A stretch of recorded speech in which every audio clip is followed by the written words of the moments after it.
I'm been trying for 5 or 6 years to write a story of my memories of Blacktown. And that page goes there, and then they all go in a folder, and then I start reading them again, and I said, that's not right, you know. And so I'm not an author, but I've got a memory, and I can remember what things were like, but I'm finding it hard to put it down on paper. At the Robin Hood Hotel, you'd have to wait until you had a couple of beers first. We had a song, on Fridays was a good fun night. Everybody knew everybody. Everybody settled down. We had a band played. We knew who the band was. We'd had singers come along. Every time I stood up to sing, they'd say, oh, everybody would yell me down. I wasn't allowed to sing. They've heard me before. So, you know, it was just a good night, you know. I was riding motorbikes in my teens because I was too young to get a motorbike car licence, or I couldn't afford a car, so I bought a motorbike. And we still drank because we weren't aware that it was, you know, that dangerous. We'd laugh and say, geez, I got home just last night. If I hadn't kept one eye closed, I'd have hit the cars, you know. And it was a joke.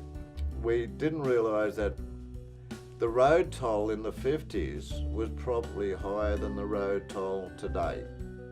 I was singing in the school choir, and I thought, well, I'll get up. My favourite song at the time was Coming In on a Wing and a Prayer, which was a hit during the war years, because this was during the war years sort of thing.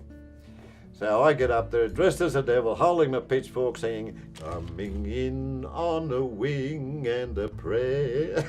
There's a good community spirit where we are. They have a cyber cafe which the kids can go down to. So any kids that the mothers aren't home, they can go to the cyber cafe and they're safe down there. We have our lawns mowed now. I stopped mowing the lawns about 6 months ago. I can get the lawns mowed for $17 a blooming mow because I'm an old man, eh? So I come out and say, you're doing a very good job there. Everybody in the 40s and 50s were battlers in Blacktown. The houses were all similar. Nobody was ashamed of what they had. When we had a house, it was a weatherboard house. I got on. It had a lounge room, a kitchen, bit of another room, a veranda which my father filled in, and with 6 children, the girls went in the other bedroom. My mother and father had one bedroom, and the boys had beds lined up along underneath the Cooper-Louvet. In winter, we had to put paper in between our blankets to try and stay warm. It was so cold, but it was everybody else was doing it. Nobody was any better off. The people down the back, they started off in a garage, and the councils were, stipulations were, you must improve on it once a year.